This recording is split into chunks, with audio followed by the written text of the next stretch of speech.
ថ្ងៃនេះយើងនឹងពិភាក្សាអំពីសំណួរសំខាន់មួយតើយើងដឹងដូចម្តេចថាអុយរ៉ាញ៉ូមមួយមានអុយរ៉ាញ៉ូម235ប៉ុន្មានភាគរយអុយរ៉ាញ៉ូមមានអ៊ីសូតូបសំខាន់ពីរគឺអុយរ៉ាញ៉ូម238និងអុយរ៉ាញ៉ូម235ទោះបីវាមានលក្ខណៈគីមីដូចគ្នាប៉ុន្តែវាមានម៉ាសនិងលក្ខណៈនុយក្លេអ៊ែរខុសគ្នាដោយសារតែវាមិនអាចបំបែកដោយវិធីគីមីបានការវាស់ភាគរយត្រូវផ្អែកលើលក្ខណៈរូបវិទ្យានិងការសាយភាយកម្មរស្មីវិទ្យុសកម្មរបស់វាវិធីសាស្ត្រដែលប្រើជាញឹកញាប់គឺ Gamma Spectroscopy អុយរ៉ាញ៉ូម235និងអុយរ៉ាញ៉ូម238ការសាយភាយកម្មរស្មីវិទ្យុសកម្មរបស់វាមានថាមពលខុសគ្នានៅពេលវាបំបែកណាយ៉ូរបស់វាបញ្ចេញកម្មរស្មី Gamma ដែលមានថាមពលជាក់លាក់សម្រាប់អ៊ីសូតូបនីមួយៗឧទាហរណ៍អុយរ៉ាញ៉ូម235មានកម្មរស្មី Gamma ដែលមានកម្ពស់ថាមពលដែលហៅថា peak ប្រហែល 185.7 kilo electron volts ខណៈដែលអុយរ៉ាញ៉ូម238តាមរយៈកូនចៃរបស់វាមាន peak ផ្សេងៗដោយសារថាមពលខុសគ្នានេះហើយយើងអាចសម្គាល់ថាកម្មរស្មីណាជារបស់អ៊ីសូតូបណាមួយដើម្បីវាស់ថាមពល Gammaយើងប្រើ detector high purity germanium detector តែមានភាពច្បាស់លាស់ខ្ពស់ណាស់វាអាចបំបែក peak ដែលនៅជិតគ្នាហើយផ្ដល់ spec ដែលបង្ហាញចំនួនភាគល្អិតជាអនុគមនៃថាមពលដំបូងដាក់សំណាកអុយរ៉ាញ៉ូមដែលហៅជាភាសាអង់គ្លេសថា sample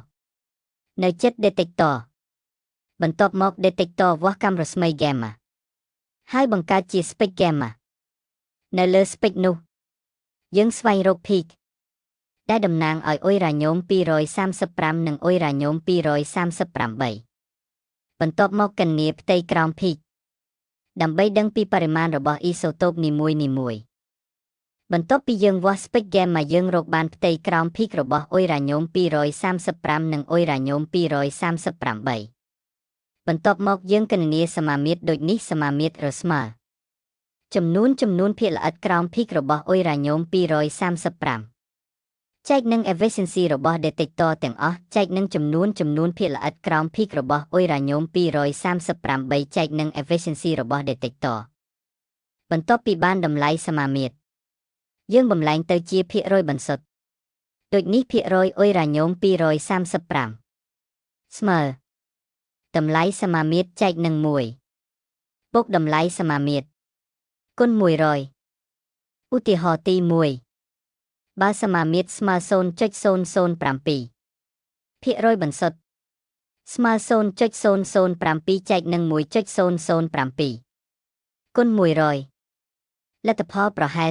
0.7 ភាគរយនេះគឺអុយរ៉ាញ៉ូមធម្មជាតិឧទាហរណ៍ទី2បើសមាមាត្រស្មើ 0.05 ភាគរយបន្សុទ្ធស្មើ 0.05 ចែកនឹង 1.05 គុណ100លទ្ធផលប្រហែល 4.7 ភាគរយនេះសមស្របសម្រាប់រោងចក្រថាមពលនុយក្លេអ៊ែរឧទាហរណ៍ទី3បើសមាមាត្រស្មើ 0.9 ភាគរយបន្សុទ្ធស្មើ